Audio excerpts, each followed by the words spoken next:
بسم اللہ الرحمن الرحیم، السلام علیکم ورحمۃ اللہ وبرکاتہ۔ میرے پاکستانیوں، بہت بڑی ڈیولپمنٹ ہو رہی ہیں عالمی سطح پہ۔ میں آپ کو ایک کلپ سنانا چاہتا ہوں، پہلے ذرا یہ سن لیں، پھر لوکل ڈیولپمنٹس پر آتے ہیں۔ اتنی چیخیں کیوں نکل رہی ہیں؟ کیوں ایک عسکری پریس کانفرنس کی، پھر اس کے بعد مزید لوگ بولتے چلے جا رہے ہیں، ایسے غلیظ الزامات لگائے جا رہے ہیں کہ عمران خان نے جس بندے کو وزیر اعلیٰ کا امیدوار بنایا ہے وہ پتہ نہیں کو دنیا کا سب سے برا شخص نکل آیا ہے۔ اس کو ہٹلر قرار دے دیں گے، اس کو موسولینی قرار دے دیں گے، سب کچھ کر دیں گے۔ آخر ایسا بھی کیا ہے؟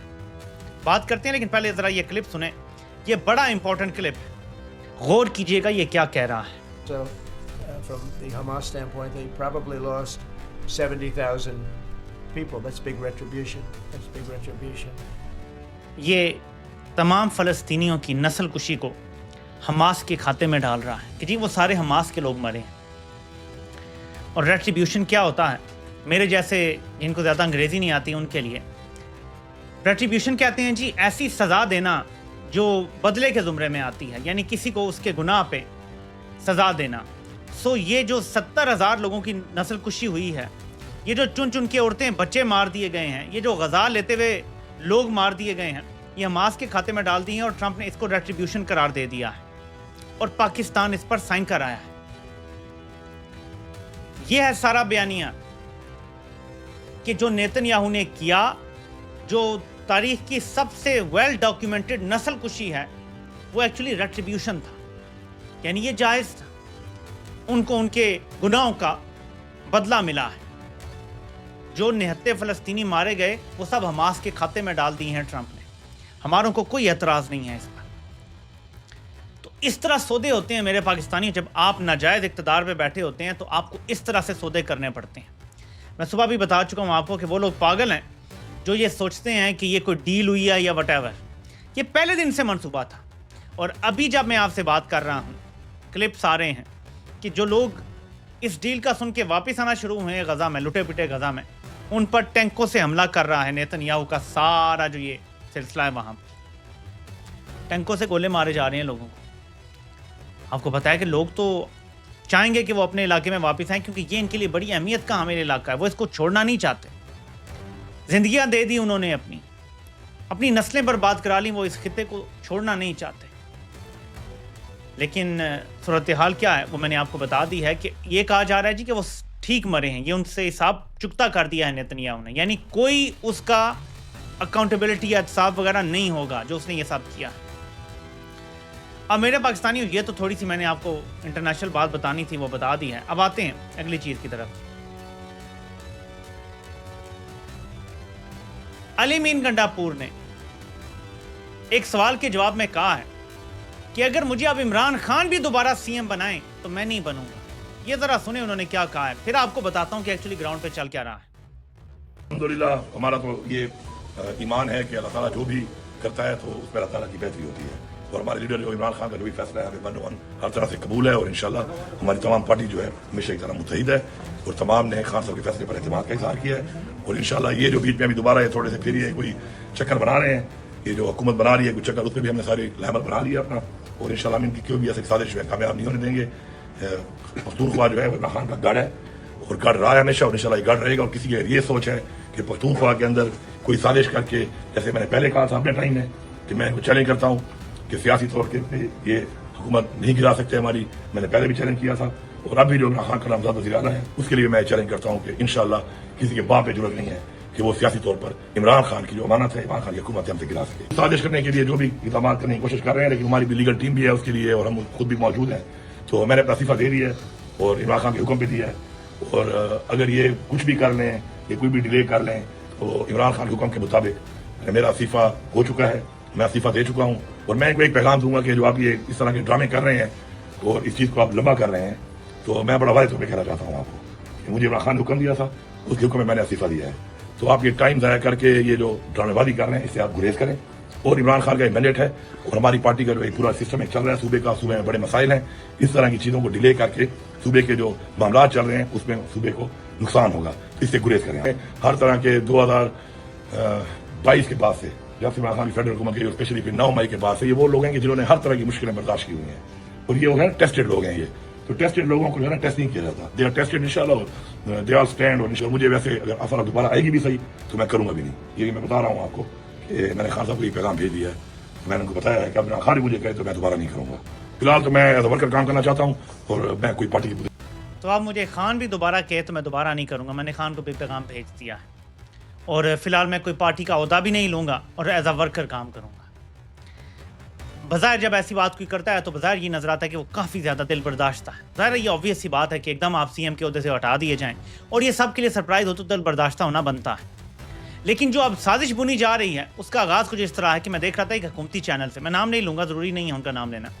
حکومتی چینل کا میں ایک کلپ دیکھ رہا تھا جو کہ ایکس پر تھا اور اس میں وہ یہ دعویٰ کر رہے تھے جی کہ آئین کہتا ہے, ان کا آرٹیکل 130(8) ہے یا جو بھی آرٹیکل ہے, کہ جی صوبائی وزیر اعلیٰ کو ہاتھ سے اپنا استعفیٰ تحریر کرنا ہوتا ہے. تو جو انہوں نے استعفیٰ بھیجا ہے وہ ٹائپ شدہ ہے, نیچے دستخط کیے ہیں, یہ آئینی طور پہ غلط ہے. تو پہلا اعتراض ہو سکتا ہے یہ ہو گورنر کی طرف سے, یہ ممکن ہے.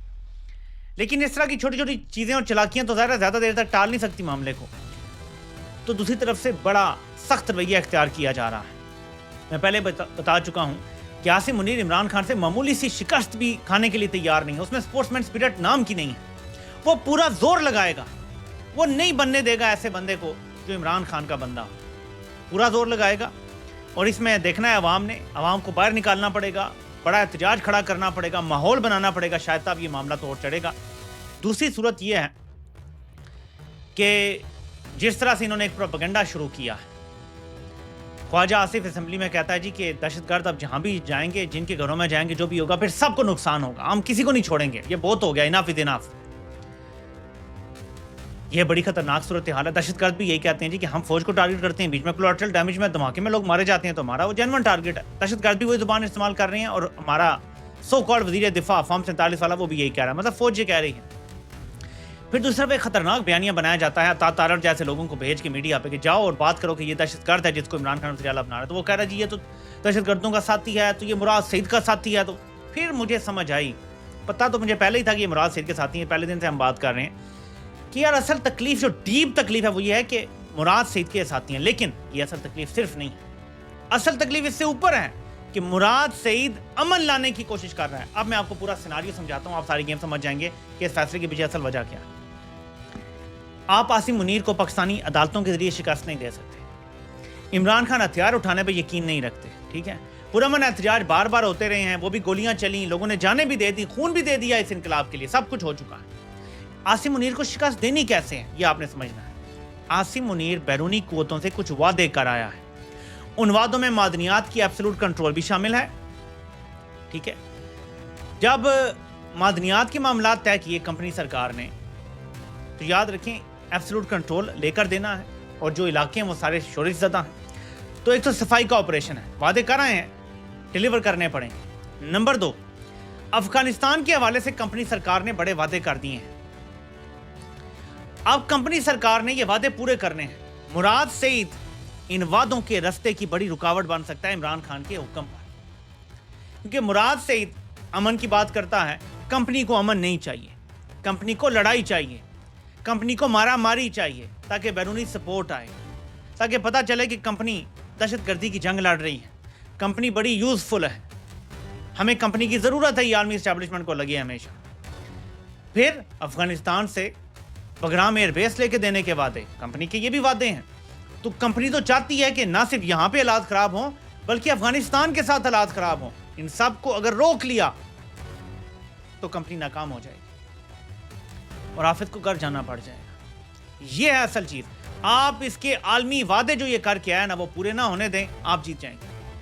کوئی اسٹریٹجی ہوتی ہے نا ہر چیز کی. جو یہ وعدے کر کے آیا نا ان میں سے ایک بھی پاکستان کے مفاد کا وعدہ نہیں ہے, ناٹ اے سنگل ون. ہر وہ وعدہ جو یہ کر کے آیا, جو معدنیات پیش کر رہا ہے, کبھی کیا کر رہا ہے, کبھی کیا, یہ سب پاکستان کے خلاف جاتا ہے. کیونکہ ہر چیز ہونے پونے دام, ہر چیز دوسروں کے جو مفادات ہیں ان کو سامنے رکھ کے کی جا رہی ہے, بدلے میں اپنے لیے انڈورسمنٹ بس لی جا رہی ہیں. میری ایکسٹینشن, میری نوکری, میرا سب کچھ, میرا تحفظ, میری لاقانونیت, میرا ظلم, میرا جبر, اس پہ آنکھیں بند کر لو. تو یہ ہے اصل گیم. اب مسئلہ کیا تھا علی مین گنڈا پور کا, اور مجھے پتا ہے ابھی یہ بہت روڈ اٹکائے جائیں گے, ہر زور لگے گا یہ حکومت نہ بنے پی ٹی آئی کے بندے. میں آپ کو بتا رہا ہوں یہ پہلے سے, یہ کوئی آسان نہیں ہے. دیکھیں مسئلہ علی مین گنڈا پور کا کیا تھا, اس کو سمجھیں ذرا. عمران خان ایک اسٹریٹجی بناتے تھے فار ایگزامپل کہ 26ویں ترمیم کو روکنا ہے تو کہا جی کہ سب لوگ لے کے آ جاؤ ڈو اور ڈائی مارچ کرو. عمران خان چاہتے تھے کہ لاکھوں لوگ نہیں تو چند ہزار لوگ بھی ڈی چوک میں موجود ہوں جس ٹائم یہ 26ویں ترمیم کے لیے مارا ماری کر رہے ہیں. اس کا ایک الگ پریشر ہوتا ہے. عمران خان وہ پریشر بنا کے رکھنا چاہتے تھے. گنڈا پور نے 12 ضلع پھلانگ کے وہ پریشر ختم کر دیا اور 20 دن بعد انہوں نے ترمیم کر لی. 18-20 دن بعد وہ پریشر بنائے رکھنا ضروری تھا, نہیں بنا. پھر جب عمران خان نے نومبر کی کال دی اور یہ باہر سے کسی مرغی فروش کو بھی لے آئے کہ عمران خان کو کوجی چلے بنی گالا چلے جاؤ ہم کر لیتے ہیں, فلاں چلے جاؤ نتھیا گلی چلے جاؤ تو کھیپی چلے جاؤ تو فلاں فلاں. تو عمران خان کا تب بھی ایک گول تھا کہ وہاں پہ ایک سٹینڈ لینا ہے, لوگوں کو وہاں پہ آرگنائز رکھنا ہے. ظاہر ہے گولیاں چل گئی ہیں, علیحدہ بات ہے, لیکن اس احتجاج کے بعد علی مین گنڈا پور نے آگے کا کوئی لائے عمل نہیں دیا اور عمران خان سے ملاقات شاید بھی پھوک کھاتے چلی. شاید کوئی ایک آدھ بار عمران خان ملے ہوں 26 نومبر کے بعد شاید. تو صورتحال یہ تھی کہ عمران خان اسٹریٹجی بناتے ہیں, وہ بہت بڑے اسٹریٹجسٹ ہیں. وہ سوچتے ہیں کہ اس وقت اگر میں نے یہ کام کر دیا تو میرے مخالف کے لیے یہ چیز مشکل ہو جائے گی. وہ ایک کپتان کی طرح سوچتے ہیں اور ریئل لائف میں بھی سچویشنز بنتی ہیں. ہر قسم کا کھیل آپ کو ریئل لائف میں بھی مقابلہ کرنے کا سکھاتا ہے. تو عمران خان کو پتا ہے کہ اب ان کو کیا چاہیے, ان کو عالمی طاقتوں کی رضامندی چاہیے. عمران خان نے اسٹریٹجی اس کے مطابق بنانی ہے, اسی لیے سخت جواب آیا ہے. خواجہ آصف کے ذریعے بھیجا گیا ہے جواب کہ انف از انف, جو بھی رستے میں آئے گا سب کو مارا جائے گا. ان ادر ورڈ جو مرضی تم وزیر اعلیٰ بنانے کی کوشش کرو, ہم یہ دہشت گردی کی جنگ نہ ختم کرنے والے ہیں, نہ ہم کسی کو مذاکرات کرنے دیں گے, نہ امن لانے دیں گے, نہ کسی کو سفید جھنڈا اٹھانے دیں گے. ادھر سے یہ پیغام آیا کیونکہ یہ ان کے لیے لائف لائن ہے. تو میرے وقت نہیں, یہ ہے اصل گیم. عمران خان ہمیشہ ایک پوری اسٹریٹجی بناتے ہیں اور اس اسٹریٹجی پر اگر کوئی عمل کر دیتا ہے تو وہ کامیاب ہوگا. مسئلہ یہ رہا آج تک پی ٹی آئی کے لوگوں کا کہ یہ اپنے آپ کو عمران خان سے زیادہ عقل مند سمجھتے ہیں. مسئلہ یہ ہے, علی مین گنڈا پور کا بھی ایک حد تک یہ مسئلہ بن گیا تھا کہ وہ خود کو عمران خان سے زیادہ عقل مند سمجھنا شروع ہو گئے. ٹھیک ہے, ہم غداری اور اس طرح کی چیزوں کی بات نہیں کر رہا, میں عقل مند زیادہ کہ جی ہم رہا ہی نہیں سکتے, بات چیت ہی کرنی پڑے گی, اور جی انہی کی ماننی پڑے گی, اور جی نہیں ہو سکتا, یہ نہیں ہو سکتا, وہ نہیں. جب آپ یہ سوچ ڈال لیتے ہیں پھر بات نہیں بنتی. دیکھیں بڑا سمپل سا ایکویشن ہے. کمپنی سرکار نے پورے ملک پہ قبضہ کیا ہوا ہے. یہ قبضہ چھڑوائے بغیر پاکستان کا کوئی مستقبل نہیں ہے. اگر صرف معاملات طے کر کے عمران خان نے اپنی آزادی حاصل کرنی ہے تو پھر اتنی بڑی لڑائی کی کوئی ضرورت نہیں تھی. پہلے دن یہ ہو سکتا تھا. یہ لڑائی عمران خان اپنی آزادی کے لیے نہیں لڑ رہے, اور نہ یہ بات سہیل افریدی کو بھی کہنی چاہیے کہ جی میں عمران خان کو رہا کروا لوں گا. آپ کو صرف ایک کام کرنا ہے, خیبر پختونخوا میں جو کمپنی کی بدماشی ہے اس پہ آپ نے ریزسٹ کرنا ہے. میں یہ نہیں کہہ رہا ختم کر دیں بھائی, ان کے پاس بندوقیں ہیں, ٹینک ہیں, میزائل ہیں, ہتھیار ہیں. ایک نہتا وزیر اعلیٰ کیا کر سکتے ہیں؟ آپ نے ان کو ٹف ٹائم دینا ہے, آپ نے ریزسٹ کرنا ہے ہر چیز کو, قانون سازی کروانی ہے. آپ نے ایسے ایگزیکٹو آرڈرز پاس کرنے ہیں جس سے ان کے لیے صوبہ رول کرنا ناممکن ہو جائے اور سویلین کے ہاتھ میں کنٹرول آئے. آپ نے پولیس کو ہر لحاظ سے اپنے کنٹرول میں لینا ہے, نہ کہ ان کو بیٹھ کے بند کمروں سے چلایا جا رہا. آپ نے لڑائی لڑنی ہے وفاق سے کہ آئی جی میں اپنی مرضی کا لگاؤں گا, میرا حق ہے یہ, جو علی مین گنڈا پور نہیں کر سکے. چیف سیکرٹری میں اپنی مرضی کا لگاؤں گا, جو وہ نہیں کر سکے. یہ امپورٹنٹ چیزیں آپ جب یہ کر لیں گے, اپنے صوبے کو پہلے اس قبضے سے آزاد کروائیں. عمران خان کی آزادی کی بات بعد میں آئے گی. جب تک قبضہ آپ اپنے صوبے کا ہی نہیں چھڑا سکیں گے اس وقت تک آپ عمران خان کو کیسے رہا کروائیں گے؟ ہر چیز کا ایک لاجک ہوتا ہے. تو پہلا ٹاسک ہی آپ کا یہ ہے کہ آپ نے اپنے صوبے کو آزاد اور خود مختار بنانا ہے سیاسی طور پہ. کوئی پاکستان سے علیحدہ کرنے کی بات نہیں ہو رہی, سیاسی طور پہ آزادی کی بات ہو رہی ہے کہ آپ آزادی سے سانس لے سکیں. اپنا وزیر اعلیٰ کسی کی اکثریت کی پارٹی ہے تو وہ منتخب کرا سکے, نہ کہ بیچ میں کمپنی اپنے چمچے ڈالے اور اپنا بندہ منتخب کرانے کی کوشش کرے. نہ فارم 47 بنے, نہ وہاں پہ الٹے سیدھے کام اور چھلانگی اور لوگوں کو اغوا کیا جا رہا ہے. پی ٹی آئی کے لوگ خیبر پختونخوا سے پکڑے جا رہے ہیں. مطلب یہ ہونا چاہیے آپ کو ایسی آئرن گرپ رکھنی پڑے گی کہ کسی کی جرات نہ ہو کسی کو پکڑنے کی. اتنا محفوظ بنانا ہوگا صوبے کو کہ مراد سعید, میں نہیں کہہ رہا کہ انہیں آنا چاہیے باہر, ابھی ان کے لیے خطرہ ہے, لیکن ویسے فدی آرگیومنٹ سے کہہ رہا ہوں کہ مراد سعید بھی محفوظ ہو جو کہ کمپنی کے سیدھا نشانے پر ہے. ایسا آپ نے کرنا ہے, یہ آپ کا گول ہے, یہ آپ کریں گے تو آپ کامیاب ہوں گے. اور میں پھر دہراتا ہوں, میں نے یہ بات کی تھی کہ سہیل افریدی پورے ملک کے نوجوانوں کی امید ہے. نوجوان اگر دیکھیں گے کہ سہیل افریدی کامیاب ہو گیا, نظریے پہ ڈٹ گیا, تو سب نوجوانوں کو امید لگے گی کہ ہم بھی کچھ بڑا کر سکتے ہیں. اگر سہیل افریدی وہی ثابت ہوا جس طرح چلے ہوئے کارتوس ہوتے ہیں تو یقین مانے پورے ملک کے نوجوانوں کی امید مر جائے گی. بہت بڑی ذمہ داری ہے سہیل افریدی پر. سو آپ کو بھی لالچ دیے جائیں گے کہ ہماری بیعت کر لو, تو ٹھیک ہے بننے دیتے ہیں وزیر اعلیٰ, نہیں تو ہم تمہیں روکیں گے, اگر بن بھی گئے تو فلاں کیس میں نائل کر دیں گے. میں آپ کو بتا رہا ہوں ان کی کتاب کیسی ہے. آپ نے ڈٹ کے رہنا ہے, کرتے ہیں نائل کر دیں, جیل میں ڈالتے ہیں ڈال دیں, تاریخ میں آپ یاد رہیں گے. اور ابھی آپ نوجوان, آپ کے پاس اچھے 20-30 سال اچھی سیاست کے پڑے ہوئے ہیں انشاءاللہ, اللہ آپ کو زندگی دیں. سو سیاست ٹیسٹ میچ کی طرح ہے, لمبا کھیل ہے. ابھی وہ کریں جو نظریہ کہتا ہے, سیاست میں آپ زندہ رہیں گے. اور سیاست دان جو ہے وہ ہمیشہ کم بیک کرتا ہے. جرنیلوں نے ریٹائر ہو جانا ہوتا ہے, تو یہ یاد رکھیں. تو ابھی نظریے کی بات ہے ساری, کہ آپ نظریے پہ کھڑے ہو گئے تو آپ کامیاب ہو جائیں گے. یہ ہے اصل چیز جس پہ آپ نے غور کرنا ہے, اور اسی وجہ سے ان کو تکلیف پہنچ رہی ہے. میں جتنا حافظ کو سمجھ پایا ہوں نا, یہ شخص ایبسلوٹ سبسروینس پہ یقین رکھتا ہے کہ سب میرے نوکر ہیں, میرے چاکر ہیں. اب جو اس کو یہ حالیہ جھٹکا لگا ہے نا, اس کی ایگو اتنی بڑی ہے کہ یہ اس جھٹکے کو برداشت نہیں کر پا رہا. آئین اور قانون کو یہ ویسے نہیں مانتا, یہ سوچتا ہے کہ آئی ایم دا لا. اس لیے عمران خان نے نام رکھا ہوا یاسم لا, کہ آئی ایم دا لا. تو وہ یہ کہتا ہے کہ جو میں کہوں گا وہی ہوگا. اب اگر وہ اپنے افسران کو آرڈر دے دیتا ہے کہ جاؤ اور خیبر پختونخوا میں میری مرضی کا یہ بندہ فلاں شخص ہے, مسٹر ایکس ہے, مسٹر وائی ہے, اس کو تم نے وزیر اعلیٰ بنانا ہے, تو افسران پھر کچھ بھی کریں گے. میں آپ کو بتا رہا ہوں, وہ پھر کچھ بھی کریں گے اور بنائیں گے اپنا وزیر اعلیٰ. تو اس لیے یہ بہت مشکل مرحلہ ہے جس نے ابھی گزرنا ہے, اور اس کے بعد بھی آپ کو آسانی سے کام نہیں کرنے دیا جائے گا خیبر پختونخوا میں. لیکن ایک کمبینیشن بن رہا ہے علامہ راجہ ناصر عباس کا, محمود اچکزئی کا, جن پر میرے تحفظات ہمیشہ سے رہے ہیں, لیکن اللہ کرے کہ وہ ٹھیک نکل آئیں, اچھے نکل آئیں اس مقصد کے لیے, اور ساتھ سہیل افریدی. اب عمران خان بہت جلد قید تنہائی میں ڈال دیے جائیں گے. توشہ خانہ 2 کا فیصلہ ہونے جا رہا ہے, اگلی سماعت میں ہو سکتا ہے فیصلہ محفوظ ہو جائے, حتمی فائنل دلائل ہونے والے ہیں. عمران خان نے جو 324 کا بیان ہوتا ہے, اور بشرا بی بی نے وہ بھی دے دیا ہے, اور اپنے دفاع میں انہوں نے کوئی اور بندہ پیش بھی نہیں کیا, وچ مینس کہ اب سزا ہونے جا رہی ہے. اس کے بعد کمپنی انہیں مکمل طور پہ آئسولیٹ کرنے جا رہی ہے, ان کا باہر کی دنیا سے ہر قسم کا رابطہ منقطع کرنے کے چانسز. تو یہ جو ٹیم عمران خان نے بنا دی ہے باہر, اس میں بظاہر ایسا کوئی نہیں ہے جو اپنی کرسیاں بچانے کے لیے تک و دو کرے گا, بلکہ عمران خان نے موقع دیا ہے لوگوں کو کہ this is your moment to shine. Mahmood Achakzai ساری زندگی سیاست کرتے رہے, مومنٹ ٹو شائن نہیں ملا, عمران خان نے انہیں پرووائڈ کیا. اسی طرح علامہ راجہ ناصر عباس کو بھی شاید یہ موقع زندگی میں کبھی نہ ملتا لیڈر آف دی اپوزیشن بننے کا, جو انہیں اب مل رہا ہے.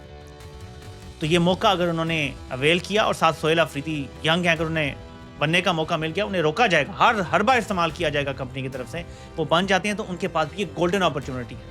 وہ پورے ملک کے نوجوانوں کی امید بن سکتے ہیں, ایک نیا جذبہ بیدار کر سکتے ہیں نوجوانوں میں, اور یہ وہ جوالا بڑکائے گا, میں آپ کو بتا رہا ہوں, جو اس ملک میں بڑی تبدیلی کا باعث بنے گا. تو عمران خان پہلے سے فیلڈنگ سیٹ کر گئے ہیں. اب اگر انہیں قید تنہائی میں ڈالا بھی جاتا ہے, تو باہر کی زمین گرم کرنے کے لیے یہ لوگ اپنے اپنے عہدوں پر بٹھا دیے گئے ہیں. تو اب دیکھنا یہ ہے کہ آگے کے معاملات کیسے چلتے ہیں. لیکن عمران خان دیکھ رہے ہیں, وہ فورسی کر سکتے ہیں کہ آگے کے کمپنی کے کیا منصوبے ہو سکتے ہیں, اور اس حساب سے وہ چل رہے ہیں. اور نومبر میں زمین گرم کرنا ویسے بھی ضروری ہے. دیکھیں, جب آپ کا دشمن ہر آئین اور قانون سے اوپر چلا جاتا ہے نا, تو آپ اس کو ٹف ٹائم ضرور دیتے ہیں. نومبر میں اس نے اپنی توسیع کرنی ہے, یا تو 5 سال بڑھا لینے ہیں, یا 2 سال جاری رکھنا ہے. ادھر وے اس کو ٹف ٹائم ملنا چاہیے. اور عمران خان کی سب سے بڑی کامیابی اب تک یہ ہے کہ 3 سال عاصم منیر کے پورے ہو رہے ہیں اگلے مہینے. ایک دن عاصم منیر کو سکون سے حکومت کرنے کا نصیب نہیں ہوا. یہ پاکستان کا واحد آرمی چیف ہے جس کو ایک دن بھی سکون سے اپنا اقتدار انجوائے کرنے کا موقع نہیں ملا. عمران خان نے اس کو مسلسل گرم توے پر بٹھایا ہوا. یہ روز ادھر ادھر بس پلٹیاں مارتا رہتا ہے. یہ بے چین ہے, بے قرار ہے, اسے سمجھ نہیں آ رہی کہ کیسے اتنی بڑی افریز کا میں مقابلہ کروں. عمران خان اتنی بڑی بلا اس کے لیے بن چکا ہے. اس چیز کو سمجھے کہ عمران خان کی اسٹریٹجی ہے, ایک لاسٹ مین سٹینڈنگ جیت جائے گا. Imran Khan last main standing کے لیے 73 سال سے ورزشیں کر رہے ہیں, پریکٹس کر رہے ہیں, اور انہوں نے اپنی دماغی طور پہ بھی خود کو تیار کیا ہوا ہے کہ لاسٹ مین سٹینڈنگ میں نہیں ہونا ہے. جس کے اعصاب شل ہو جائیں گے وہ ہار جائے گا یہ جنگ. تو اس چیز کو اپنے ذہن میں رکھیں. آپ سے انشاءاللہ پھر ملاقات ہوتی ہے. اللہ پاک سب کا حامی و ناصر ہو. اور سب کو سننے کا بہت بہت